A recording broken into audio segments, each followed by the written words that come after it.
Everyone, welcome to my channel. I am Simran Sahani and आज हम पढ़ेंगे क्लास 12th की ज्योग्राफी का चैप्टर ह्यूमन सेटलमेंट। ये जो आपकी बुक है इंडियन पीपल एंड इकोनॉमी, उसका चैप्टर पढ़े हैं हम ह्यूमन सेटलमेंट। ह्यूमन ज्योग्राफी वाली बुक में भी हमने ह्यूमन सेटलमेंट के बारे में पढ़ा था, दैट लोग क्या फीचर्स देख के किसी शहर में, किसी टाउन में या फिर किसी विलेज में सेटल होते हैं। तो अब हम इसे इंडियन कॉन्सेप्ट में पढ़ेंगे। तो पहले रिवीजन है बस कि ह्यूमन सेटलमेंट होता क्या है। So let's start the chapter. तो ह्यूमन सेटलमेंट क्या है? Cluster of dwellings. Cluster of dwellings मतलब जब लोग इकट्ठे होकर अपने घर बना के एक जगह पे रहते हैं तो उसको हम कहते हैं cluster of dwellings, and cluster of dwellings मिलकर बनाती है हमारी ह्यूमन सेटलमेंट। अब तुम जहाँ रहते हो अकेले थोड़ी रहते हो, तुम्हारे आसपास में इतने सारे लोग रहते हैं, तो you are forming a cluster of dwelling, और तुम लोगों को ये जो पूरा एक ड्वेलिंग यानी कि एक हैबिटेट बन जाता है, इसको हम कहते हैं ह्यूमन सेटलमेंट। ओके, और ये काफ़ी सारे टाइप्स के होते हैं। कुछ छोटे होते हैं, जैसे कि हमने देखा है कुछ शहर ऐसे होते हैं जहाँ पे पॉपुलेशन कम है, बहुत कम लोग रहते हैं, तो कुछ छोटे सेटलमेंट होते हैं, कुछ बड़े बड़े सेटलमेंट होते हैं। It very in their type and in their size also. तो कुछ स्मॉल होते हैं, छोटे होते हैं, कुछ स्पेस्ड यानी कि बहुत दूरी दूरी पे घर बने होते हैं, कुछ बहुत बड़े बड़े लार्ज होते हैं, एंड एक्टिविटीज़ के बेसिस पे इन ह्यूमन सेटलमेंट्स को क्लासीफाई करा जाता है। मोस्टली क्या होता है, देखो जो रूरल एरियाज़ है वो कौन से बेस्ड होते हैं, वो प्राइमरी एक्टिविस्ट एरिया होते हैं, यानी कि वो सेटलमेंट है जहाँ पे मेनली जो लोग हैं वो कौन सा काम करते हैं, एग्रीकल्चर का, फिशिंग हो गया, माइनिंग हो गया, एग्रीकल्चर काम करते हैं, प्राइमरी एक्टिविटी वाला। एंड अगर हम देखें टाउन्स एंड सिटीज़ को, तो वो ऐसे ह्यूमन सेटलमेंट है जहाँ पे लोग टर्शरी एक्टिविटी परफॉर्म करते हैं, फिर सेकेंडरी एक्टिविटी परफॉर्म करते हैं। तो एग्जाम में फर्स्टली आपको डिफरेंस आ सकता है between the rural settlement and the urban settlement. तो पहला difference is based on the activity की प्राइमरी एक्टिविटी होती है रूरल सेटलमेंट में एंड अर्बन सेटलमेंट में secondary and tertiary activity. Second difference हमारा आता है किस बेसिस पे? सेकंड डिफरेंस आता है on the basis of space. देखो जो विलेज होता है यानी कि जो रूरल सेटलमेंट है उसमें क्या होता है, स्पार्सली लोकेटेड होते हैं, छोटे तो होते हैं, यानी कि जो विलेज है हमारा वो छोटा तो है बट फिर भी थोड़ी स्पेस होती है घरों के बीच में। बट जो हमारी सिटीज़ होती हैं, जो हमारे शहर होते हैं वो बड़े होते हैं विलेज से, बट लोगों के घर काफ़ी पास पास में बने होते हैं। वही हमने देखा है सिटीज़ कितनी ड्वेल्ड होती हैं, यानी कि कितनी भीड़ होती है, एंड जब हम विलेज जाते हैं तो हमें खुलापन लगता है, क्योंकि वहाँ चाहे छोटा भी हो गाँव बट वहाँ पे लोगों के घर थोड़ा दूर बने होते हैं। तो अब इसमें हम दोनों टाइप की चीज़ें पढ़ेंगे, दैट विलेज का स्ट्रक्चर कैसा है इंडिया में, एंड टाउन्स का स्ट्रक्चर यानी जो हमारे अर्बन सेंटर्स हैं, जो शहर हैं, उनका स्ट्रक्चर भी पढ़ेंगे। तो दो डिफरेंस हमने पढ़ लिए। थर्ड डिफरेंस होता है on the basis of people, यानी कि गाँव के जो लोग होते हैं दे आर लेस मोबाइल, यानी कि वो ज़्यादा घूमते फिरते नहीं हैं, उनको कहीं जाना होता है तो उनके पास ट्रांसपोर्ट फैसिलिटी कम है, इतनी अच्छी रोड्स नहीं है, तो मेनली वो अपने गाँव में ही रहते हैं। बट अगर हम अर्बन सेंटर्स के लोगों की बात करें, like we live in a city, तो हम हर समय इधर से उधर, वी आर सो मोबाइल, हम इधर से उधर घूमते रहते, कभी हिल स्टेशन चल जाते, कभी कुछ अपने काम से, वी आर ऑलवेज मोबाइल। तो ये तीन डिफरेंस आपको एग्जाम में लिखने को आ सकते हैं। I have explain to you, so आपको ये लिखने हैं। दिस हमने डिफरेंस पढ़ लिया। अगर एग्जाम में आया you can easily right the difference between rural and the urban settlement. Okay, तो अब हम आ गए मेन पार्ट पे चैप्टर के, जिसमें हम पहले रूरल सेटलमेंट डिस्कस करेंगे एंड अर्बन सेटलमेंट। एंड अगर आपको ज्योग्राफी का कोई भी चैप्टर पढ़ना है तो प्लेलिस्ट गिवन है नीचे, क्लास 12 ज्योग्राफी बाय सिमरन सहानी, दोनों ही बुक्स मैंने पढ़ाई हुई, आप डिस्क्रिप्शन बॉक्स में से जाके पढ़ सकते हो। एंड अगर आपको पॉलिटिकल, इको, ज्योग्राफी, हिस्ट्री कोई भी सब्जेक्ट पढ़ने हैं तो डिस्क्रिप्शन बॉक्स में सेपरेट प्लेलिस्ट गिवन है, you can go and study. और नोट्स चाहिए इस चैप्टर के, question answers, anything, any study material you want, तो इंस्टाग्राम आईडी का लिंक आपको दिख रहा होगा स्क्रीन पे, वहाँ से जाके आप फ्री ऑफ कॉस्ट सारा material, handwritten notes, question answers जाके ले सकते हो। तो स्टार्ट करते हैं अपना चैप्टर। सबसे पहले पढ़ेंगे हम रूरल सेटलमेंट के बारे में।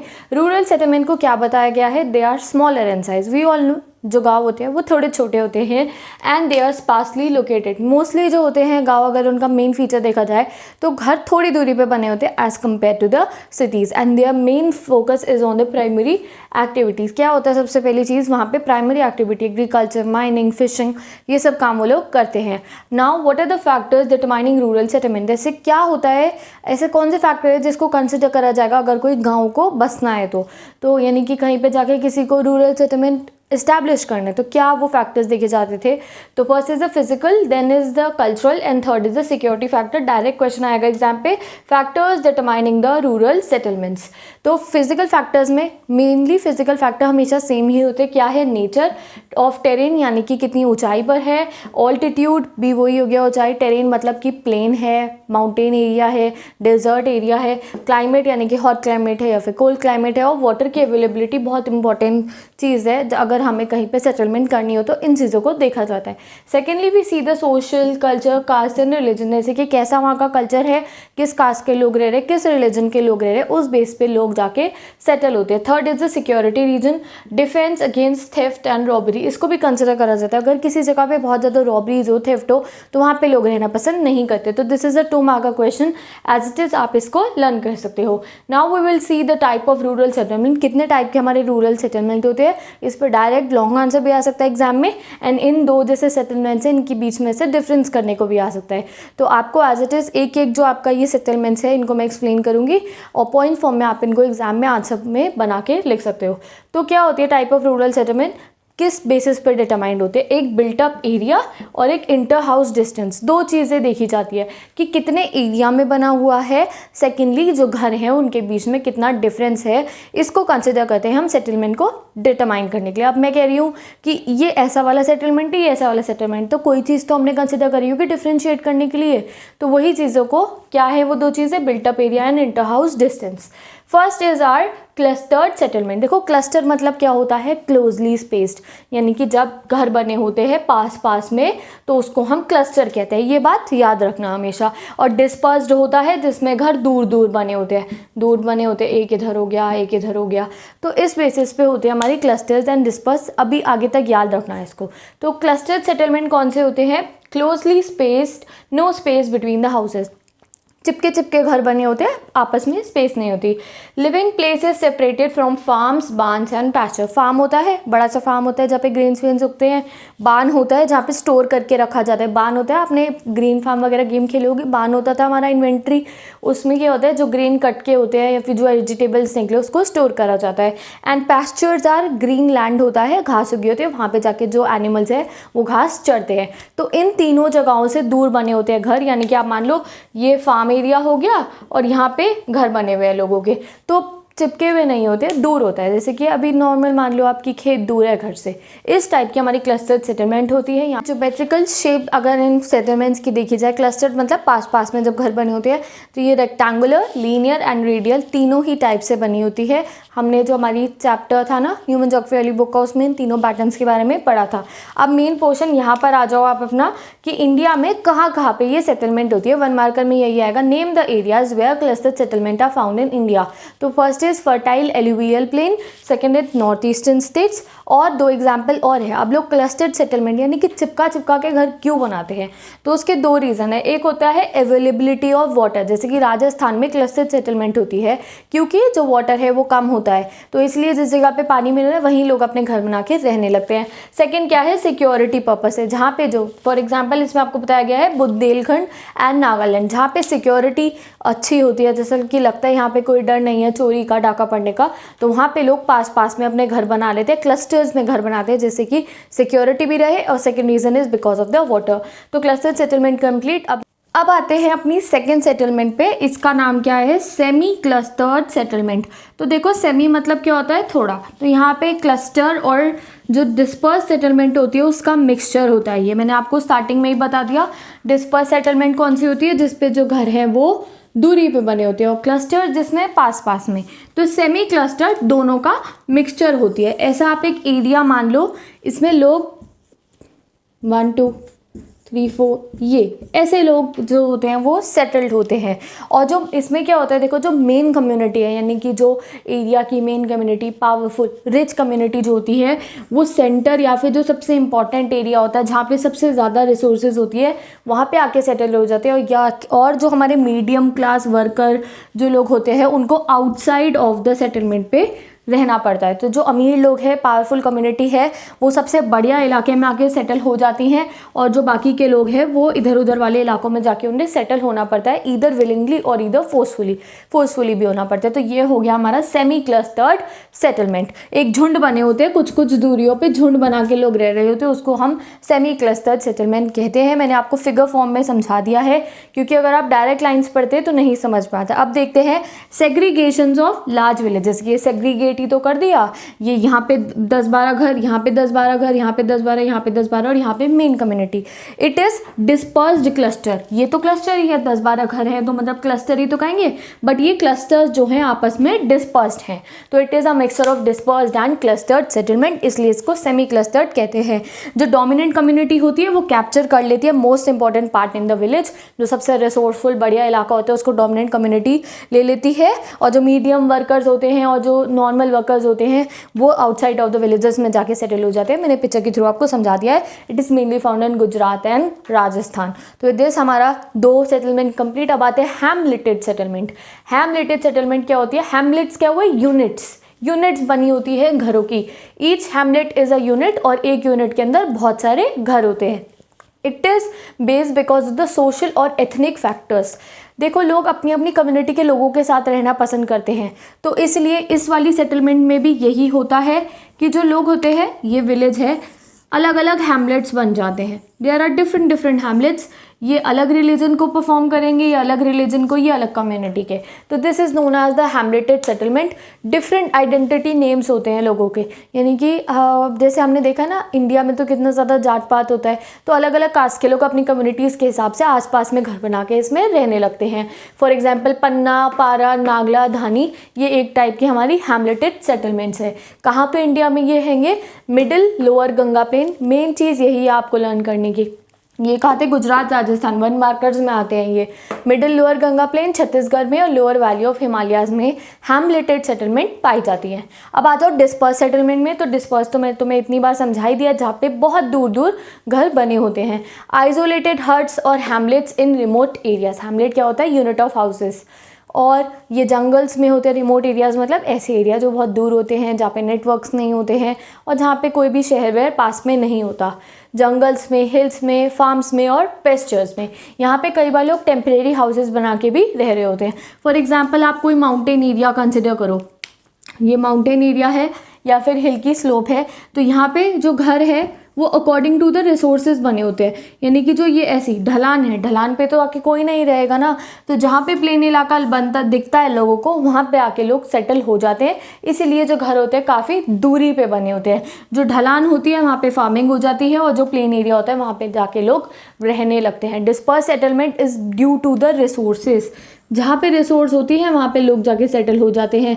फिर एक ऐसा इलाका आता है जहाँ कोई रिसोर्स नहीं है, फिर नेक्स्ट इलाका जहाँ रिसोर्स होती है वहाँ पे जाके लोग सेटल हो जाते हैं। तो इसलिए ये डिस्पर्स दूरियों पे घर बने होते हैं। और मेनली लोग टेम्परेरी हाउस भी बनाते हैं, बिकॉज ये ऐसी एरियाज है जहाँ पे डिजास्टर्स वगैरह भी आ जाते हैं तो घर टूट जाते हैं। फॉर एग्जाम्पल मेघालय, उत्तरांचल, हिमाचल प्रदेश, केरला, आपको ये याद रखना है। जैसे केरला पे स्टिल्ट हाउसेज होते हैं। तो विद दिस हमारी रूरल सेटलमेंट कंप्लीट हो गई है। हमने चारों टाइप की सेटलमेंट मैंने आपको पिक्चर फॉर्म में समझा दिया, तो आपके माइंड में पिक्चर क्लियर है कि कैसे होती है। क्लस्टर, सेमी क्लस्टर, डिस्पर्स्ड, और हैमलेट्स क्या है? Units of houses. अब हमारे ये कंप्लीट हो गया। अब आगे हम अर्बन सेटलमेंट पे। अर्बन सेटलमेंट क्या है? शहर। पहले अर्बन की डेफिनेशन क्या होती है, अगर आपको मैं बताऊं टाउन क्या है। अगर 2011 का आप सेंसस देखो तो टाउन वो इलाका है जहाँ पे कोई म्यूनसिपल कॉर्पोरेशन हो, तो म्यूनसिपैलिटी है तुम्हारे यहाँ होगी, कैंटोनमेंट बोर्ड है, तुम शहर में रहते हो तो होगा, वो होते हैं हमारे टाउन या फिर अर्बन सेंटर्स। और जो टाउन है और जो अर्बन सेंटर है उसकी पॉपुलेशन 5000 से ज़्यादा होनी चाहिए। तो ये 2 क्राइटेरिया है किसी भी जगह को शहर कहने के या फिर टाउन कहने के। तो दे आर मोर डेंस मतलब कि ज़्यादा लोग रहते हैं, डेंसिटी ऑफ पॉपुलेशन ज़्यादा है। Compact and large in size, बड़ा तो होता है, शहर बड़े तो होते हैं, बट कॉम्पैक्ट यानी कि घर बहुत छोटी छोटी जगहों की दूरी पे बने होते हैं। देयर आर शैंटी कॉलोनीज, यानी कि कॉलोनीज ही भरी पड़ी होती हैं शहरों के अंदर। नॉन एग्रीकल्चर बेस्ड लोग होते हैं, यानी कि जो शहरों के लोग हैं वो एग्रीकल्चर बेस्ड एक्टिविटीज़ नहीं करते हैं। दे आर इधर इन्वॉल्व इन इंडस्ट्रियल एक्टिविटीज़, यानी कि फैक्ट्रीज़ में काम करते हैं, या फिर टेरिशरी एक्टिविटीज़ जैसे कि वो MNCs में काम करते हैं, बड़ी बड़ी कंपनीज़ में काम करते हैं, ट्रांसपोर्ट सेक्टर्स में होते हैं। ओके, जो सिटीज़ है वो टाउन से डायरेक्ट और इनडायरेक्टली विलेजेस से लिंक्ड होते हैं। कई बार ऐसा होता है जो शहर है, अब आपके शहर से कोई ना कोई विलेज पास में होता होगा ना, ऑब्वियस है, तो कोई डायरेक्टली लिंक्ड होते हैं विलेजेस से, यानी कि पक्की रोड बनी होती है, और कोई इनडायरेक्टली लिंक्ड होते हैं, यानी कि कच्ची रोड से ही विलेज तक हम लोग जा सकते हैं। अब विलेज से कनेक्ट होना ज़रूरी क्यों है? Why do we need to be connected with the villages? हम तो शहरी लोग हैं, हमें क्या ज़रूरत है उनकी? Yes, we need them. Villages को हमारी ज़रूरत है, हमें उनकी ज़रूरत है। क्यों? क्योंकि विलेज से ही सारा raw material, agriculture based product हमारे अर्बन सेंटर्स में आता है। एंड देन जो फिनिश प्रोडक्ट होता है, जैसे कि कॉटन आई विलेज से, और जो शर्ट बन के विलेज के लोगों को भी तो कपड़ों की ज़रूरत है, उनको भी तो कॉटन की शर्ट्स चाहिए, तो वो सिटीज़ से विलेज में जाएगी और विलेज से रॉ मटेरियल आता है। तो this is how the process goes on. Raw material village से सिटीज़ में आता है और सिटीज़ से फाइनल प्रोडक्ट विलेजेस में आता है। तो यहाँ पे इनका कनेक्शन भी बहुत ज़्यादा इंपॉर्टेंट होता है। अब हम इंडिया के टाउन प्लान्स के बारे में पढ़ेंगे, यानी कि प्री हिस्टोरिक टाइम से, यानी कि हड़प्पन सिविलाइजेशन के टाइम से ही जो हमारे टाउन्स है, जो हमारे शहर हैं, वो इवॉल्व हो रहे हैं, बढ़िया होते जा रहे हैं दिन पर दिन। तो पहले प्री हिस्टोरिक टाइम की बात करें तो हड़प्पा और मोहनजोदारो, हिस्ट्री के बच्चों को तो पता ही है वो भी कितने स्पेशलाइज थे। उसके बाद आए हमारे यहाँ ब्रिटिशर्स, उन्होंने कॉलोनीज़ बनाई, हमने देखा बॉम्बे, हम CP जाते हैं तो हमें ब्रिटिशर्स की बनाई हुई बिल्डिंग्स दिखती है, कैलकाटा में हमें ब्रिटिशर्स की बनाई हुई बिल्डिंग्स दिखती है। तो हमारी जो इंडियन अगर हम अपना देखें तो 3 बेसिस पे हमारे जो टाउन्स है वो क्लासिफाइड है। First is ancient town, then is medieval town and third is modern town. तो इनको अब हम स्टडी करते हैं। एंशिएंट टाउन मतलब वो होते हैं जो 2000 साल पहले ही जिनकी स्थापना इस्टेब्लिशमेंट हो गई थी बाय वेरियस किंग्स। अलग अलग किंग्स ने ये टाउन्स बनवाए थे। फॉर एग्जाम्पल वाराणसी हमें पता है कितना एंशिएंट टाउन है। ये प्रयाग क्या है, Allahabad, and Pataliputra is knows Patna, and Madurai. ये एक एंशिएंट टाइम में, तो एग्जाम में 1 मार्क में एंशिएंट टाइम का एग्जाम्पल आएगा टाउन का, तो यू विल राइट दिस। अब आते हैं मेडिवल टाउन पे। ये मेडिवल पीरियड, मेडिवल हिस्ट्री के पीरियड के टाइम के टाउन्स है, and these are the headquarters. ये हेड क्वार्टर्स होते थे, या फिर आप कह सकते हो कैपिटल टाउन्स भी कह सकते हैं इनको, of medieval kings and sultans. यानी कि जब मुगल सल्तनत आ गई थी और जो मेडिवल एरास के किंग थे उस समय पे ये वाले टाउन्स बने थे। मोस्टली ये 100 इन नंबर्स है, 100 इन नंबर्स है, आपको तो 4 ही पढ़ने पड़ेंगे। And they are mainly fortified, यानी कि ये किला बंद होते हैं, आपस में बाहर से दीवारें होती है जिससे कि आउटर अटैक ना हो पाए। फॉर एग्जाम्पल दिल्ली, हैदराबाद, लखनऊ, आगरा, नागपुर, ये 5 आपको डायरेक्ट लर्न करने हैं। एग्जाम में 1 मार्क में ये क्वेश्चन आना बहुत इंपॉर्टेंट होता है, तो आपको इनके एग्जाम्पल्स लर्न करने हैं। Now we come to the modern town. Modern town बनने की शुरुआत हुई जब ब्रिटिशर्स ने और यूरोपियंस ने इंडिया के अंदर टाउन प्लानिंग स्टार्ट करी। ऐसा नहीं है कि उन्होंने कुछ नहीं करा था, दो ब्रिटिशर्स ने हमें लूटा तो था, बट स्टिल वो इंडिया का उन्होंने स्ट्रक्चर काफ़ी डेवलप भी करा था। तो let's see, they made port towns, administrative towns बने, इंडस्ट्रियल टाउन बने, और यूरोपियन स्टाइल टाउन्स बने हमारे यहाँ। तो पोर्ट टाउन का एग्जाम्पल है गोवा, सूरत, दमन, पुडुचेरी। पोर्ट टाउन मतलब का जहाँ पे पास में हार्बर होता है, यानी कि शिप होता है, वहाँ से इंपोर्ट एक्सपोर्ट होता है। एंड एडमिनिस्ट्रेटिव टाउन यानी कि जहाँ पे मेनली काम चलता है, जितना भी पेपर वर्क्स हो गया, जितने भी ऑफिशियल डॉक्यूमेंट्स वाला वर्क हो गया। तो इसमें मुंबई, चेन्नई एंड कोलकाता, सबके नाम चेंज हो गए। मुंबई पहले बॉम्बे था, चेन्नई पहले मद्रास था, कैलकाटा पहले कोलकाता था। तो ये आपको याद रखना है। इंडस्ट्रियल टाउन 1815 से डेवलप होने शुरू हुए, जैसे जमशेदपुर पहले बना, and now there are many industrial towns. And European style towns की बात करें तो यूरोपियन स्टाइल टाउन्स में हमारे हिल स्टेशन आते हैं। हमने मसूरी देखा है, हिल स्टेशन है। उस ज़माने में पहले इंडिया में इतने हिल स्टेशन नहीं होते थे, बट देन ब्रिटिशर्स ने हिल स्टेशन बनाए, मिलिट्री टाउन्स बने, एंड हमारे स्मॉल स्मॉल टाउन्स बाकी बने। तो ये ब्रिटिशर्स टाउन भी पढ़ लिए। अब हम पढ़ेंगे आफ्टर द इंडिपेंडेंस इंडिया के अंदर टाउन प्लानिंग में क्या क्या चेंज आए। तो आई होप तुम्हें स्टार्ट करेंगे टाउन्स आफ्टर इंडिपेंडेंस कैसे बने। एंड ये जो हमारा जो लास्ट टॉपिक है, फंक्शनल क्लासिफिकेशन ऑफ टाउन, यानी कि जो शहर है फंक्शंस के बेसिस पे भी क्लासीफाई करते हैं, दे आर क्वाइट सिमिलर। तो एक ही बार आप लर्न कर लेना। तो पहले पढ़ते हैं टाउन्स आफ्टर इंडिपेंडेंस। इंडिपेंडेंस के बाद टाउन्स कैसे थे। First is administrative town, mainly capital cities को कहते हैं, जहाँ पे मेन ऑफिसेज होते हैं। सुप्रीम कोर्ट हो गए जैसे दिल्ली में है, या फिर जहाँ पे हाई कोर्ट्स होती है, और जहाँ पे इंपॉर्टेंट इंस्टीट्यूट्स होते हैं उनको हम कहते हैं administrative town, head quarter towns या फिर capital towns. For example Chandigarh, Dispur, Gandhinagar, आप अपनी कैपिटल लिख देना, जयपुर, कोई भी आप कैपिटल टाउन को मेंशन यहाँ कर सकते हो। इंडस्ट्रियल टाउन्स और सिटीज़ वहीं जहाँ पे इंडस्ट्रीज लगी होती हैं। तो मेनली यहाँ पे जमशेदपुर आता है, दुर्गापुर, भिलाली, सिंदरी, बनारी, ये हमारे कौन से हैं इंडस्ट्रियल टाउन्स है। यहाँ पे मेनली इंडस्ट्रियल काम होता है। सैटेलाइट टाउन होते हैं जो ओल्ड टाउन्स है, ये मेट्रोपॉलिटन सिटीज़ के पास में बने होते हैं। नाउ दे आर डेवलपिंग, जैसे गुरुग्राम, गुड़गांव जो है हमारा, एंड गाजियाबाद, दो को आप मेंशन कर सकते हो। नेक्स्ट देखते हैं medium and small town. Medium and small town they are an number of list, कोई भी दो आप अपने आप देख के लिख देना। फॉर एग्जांपल ये वो टाउन है जिनमें डेवलपमेंट आ रही है बिकॉज रूरल एरियाज़ के अंदर इन्वेस्टमेंट हो रहा है। यानी कि इन टाउन्स के अंदर टाउन प्लानिंग हो रही है और यहाँ पे better infrastructure, better education facility, better medical facilities लाई जा रही है and now they are developing into a urban centre or a town. अब आ जाते हैं अर्बनाइजेशन इन इंडिया। तो अर्बनाइजेशन मतलब क्या होता है? प्रोसेस ऑफ अर्बनाइजेशन का मतलब क्या है? कितने लोग शहरों के अंदर रह रहे हैं। तो लेवल ऑफ अर्बनाइजेशन कैसे जानते हैं हम लोग परसेंटेज निकालते हैं between total population and urban population, यानी कि टोटल पॉपुलेशन कितनी है और शहर में जो लोग रह रहे हैं उनकी पॉपुलेशन कितनी है।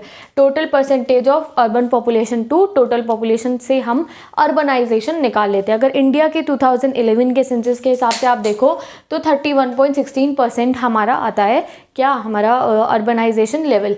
तो ये बहुत कम है according to the developed country. Developed countries में ज़्यादा लोग रहते हैं शहरों के अंदर, गांव में बहुत कम लोग रहते हैं। और जो हमारा ग्रोथ है बहुत स्लो हैगा, बिकॉज अभी हमारी जो कंट्री डेवलपिंग तो है but this rate 31.6 is quite slow and 2 decade से ये स्लो कम हो गया है।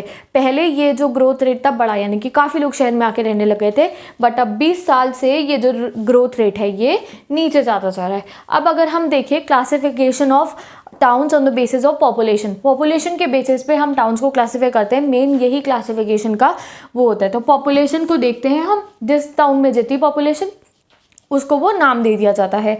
तो अर्बन एरिया यानी कि शहर किसे कहते हैं? सबसे पहली बात तो ये समझ लो, शहर वो होता है जहाँ पे 1 लाख से ज़्यादा पॉपुलेशन हो। अगर तुम्हारी सिटी के अंदर 1 लाख से ज़्यादा पॉपुलेशन है तो that means you are a city, और इसको सिटी या फिर क्लास 1 टाउन भी कहा जाता है। क्या कहा जाता है? Class 1 town. सेकेंड टाउन होता है हमारा मेट्रोपॉलिटन सिटी, जिनकी पॉपुलेशन 5 मिलियन तक होती है, यानी 1 मिलियन टू 5 मिलियन आप कह सकते हो। अब होते हैं थर्ड टाउन क्लासिफिकेशन है हमारा मेगा सिटीज़, इसमें 5 मिलियन से ज़्यादा पॉपुलेशन। तो फर्स्ट क्या हुई? 1 लाख वाली, सेकंड क्या हुई? 5 मिलियन तक वाली, जिनको मेट्रोपॉलिटन कहते हैं। थर्ड इज मेगा सिटीज़, जहाँ पे 5 मिलियन से भी ज़्यादा पॉपुलेशन होती है। तो ये आपका एक टेबल फॉर्म में बना हुआ है, आपको एग्जाम में ये पॉइंट फॉर्म में लिखना होगा। First class 1, then second is the metropolitan and then third is the mega cities. अब मेगा सिटीज़ कितनी है? We all know 6 mega cities we are having. First is, कोई भी ऑर्डर में आप देख सकते हो, दिल्ली, कोलकाता, चेन्नई, बेंगलुरु, हैदराबाद एंड मुंबई। अब हमारे पूरे इंडिया के अंदर 21% जो पॉपुलेशन है, अर्बन पॉपुलेशन, शहरी लोग, इन 6 मेगा सिटीज़ के अंदर ही रहते हैं, यानी कि दिल्ली, कोलकाता, चेन्नई, बेंगलुरु, हैदराबाद एंड ग्रेटर मुंबई के अंदर 21% ऑफ अर्बन पॉपुलेशन है हमारी। एंड अगर हम खाली ग्रेटर मुंबई का देखें, यानी कि जो मुंबई है वहाँ पे बहुत ज़्यादा पॉपुलेशन है। वी ऑल नो मुंबई में लोग जाते हैं जॉब अपॉर्चुनिटीज़ को, इसलिए जो मुंबई है वहाँ पे 18.4% ऑफ पॉपुलेशन इज़ देयर। तो ये आपका 1 मार्कर में आ सकता है।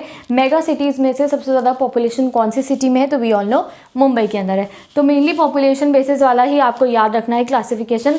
एक और क्लासिफिकेशन हमें दे रखा हैगा एंड इसके बेसिस पे हम देखते हैं। First is town and it's adjoining urban growth. यहाँ पे जो टाउन है और उसके पास का जो अर्बन सेंटर है जो ग्रो कर रहा है उसको कंसिडर करा जाता है। सेकेंड इज 2 और मोर कंटीजियस टाउन्स विद और विदाउट आउटग्रोथ।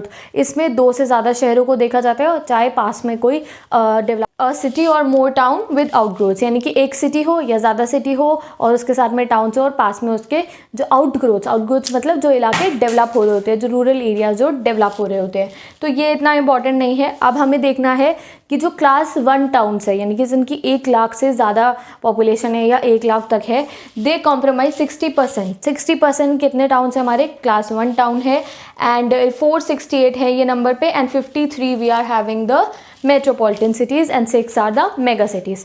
तो कितनी सिटीज़ हैं हमारी total? 468 cities we are having. From them 53 are the metropolitans and from them 6 are our mega cities. ये आपको याद रखना है for the 1 markers। तो यहाँ पे हमारा ऑलमोस्ट सारा चैप्टर कंप्लीट हो गया। बस लास्ट टॉपिक बचा है फंक्शनल क्लासिफिकेशन ऑफ टाउन। तो पहला फंक्शन क्या है? एडमिनिस्ट्रेटिव फंक्शन, वही जहाँ पे कैपिटल सिटी होती है। आप देख सकते हो चंडीगढ़, न्यू दिल्ली, जयपुर, कोई भी आप 2 मेंशन कर सकते हो, 2 लर्न कर लेना। इंडस्ट्रियल टाउन वही है जहाँ पे इंडस्ट्रीज होती है, जमशेदपुर, भिलाली, दुर्गापुर। ओके, अब थर्ड आता है ट्रांसपोर्ट टाउन, जहाँ पे पोर्ट यानी कि हार्बर होता है या फिर जहाँ से आना जाना होता है सामान का, गुड्स का, सर्विसेज का। तो first is Kandla, Kochi, Kozhikode, these are the port towns. और अगर इनलैंड मतलब कि इंडिया के अंदर ही सामान ट्रांसपोर्टेशन सेक्टर जहाँ पे वेल डेवलप्ड है, that is Agra, Mughalsarai and Katni. तो कोई भी 2 लाइन आप कर लेना। कमर्शियल टाउन्स बात करें जहाँ पे ट्रेड एंड डेवलपमेंट बहुत ज़्यादा है, बहुत ज़्यादा एक्सचेंज होता है ऑफ गुड्स, तो कोलकाता, सहारनपुर एंड सतना, 2 लाइन कर लेना। माइनिंग टाउन यानी कि जहाँ पे कोल निकलता है, डायमंड्स निकलते हैं, तो माइनिंग होती है, तो वो है रानीगंज, छरई, सिंगरौली। ओके, अब आते हैं 6th पे, गैरिसन कैंटोनमेंट टाउन्स। ये आर्मी बेस्ड यानी कि यहाँ पे आर्मी और जो डिफेंस स्ट्रक्चर है बहुत अच्छा होता है। 2 एग्जाम्पल, अम्बाला, जालंधर, उधमपुर, कोई भी कर लेना लन। एजुकेशनल टाउन जहाँ पे एजुकेशनल कैंपस बहुत अच्छा वेल डेवलप्ड होता है, ऐसे टाउन जहाँ पे अच्छे अच्छे कॉलेजेस हैं, तो रुड़की, वाराणसी, पिलानी एंड इलाहाबाद। ओके, अब आते हैं लास्ट पे रिलीजियस एंड कल्चर टाउन यानी कि जहाँ पे कोई तीर्थ स्थल है, स्पिरिचुअली लोग वहाँ जाते हैं विजिट करने। We all know Varanasi, Ajmer, Amritsar जाते हैं हम, गोल्डन टेम्पल, हरिद्वार जाते हैं हम लोग गंगा के पास। These are the religious towns. अब देखते हैं लास्ट हमारा टूरिस्ट टाउन जहाँ पे लोग मज़े करने जाते हैं। कोई भी अपनी फेवरेट आप हिल स्टेशन या कोई भी अपना कोस्टल एरिया जहाँ पे कोस्टल टाउन है आप लिख सकते हो, जैसे कि शिमला, ऊटी, जोधपुर, नैनीताल एक्सेट्रा। अपना फेवरेट वाला आप यहाँ पे लिख सकते हो। तो विद दिस आपका ये फुल चैप्टर कंप्लीट हो गया है। ऑलमोस्ट 20-30 मिनट्स में आपका फुल चैप्टर कंप्लीट। ये वीडियो देखने के बाद आप इंस्टाग्राम पे जाके इसके क्वेश्चन आंसर्स देख सकते हो। बस क्वेश्चन आंसर्स लर्न करते ही your chapter would be fully completed. ऐसे ही मैंने सारे चैप्टर्स पढ़ाए हुए हैं, डिस्क्रिप्शन बॉक्स में प्लेलिस्ट है, you can go and study. And not only your geography, history, political, eco and sociology, psychology, English also. I have taught all the subjects. So go and check out my channel and सारी playlist description box में given है. So I'll meet you in the next video. अगर आपने अभी तक channel को subscribe नहीं करा है तो जल्दी से सब्सक्राइब करो and don't forget to share this.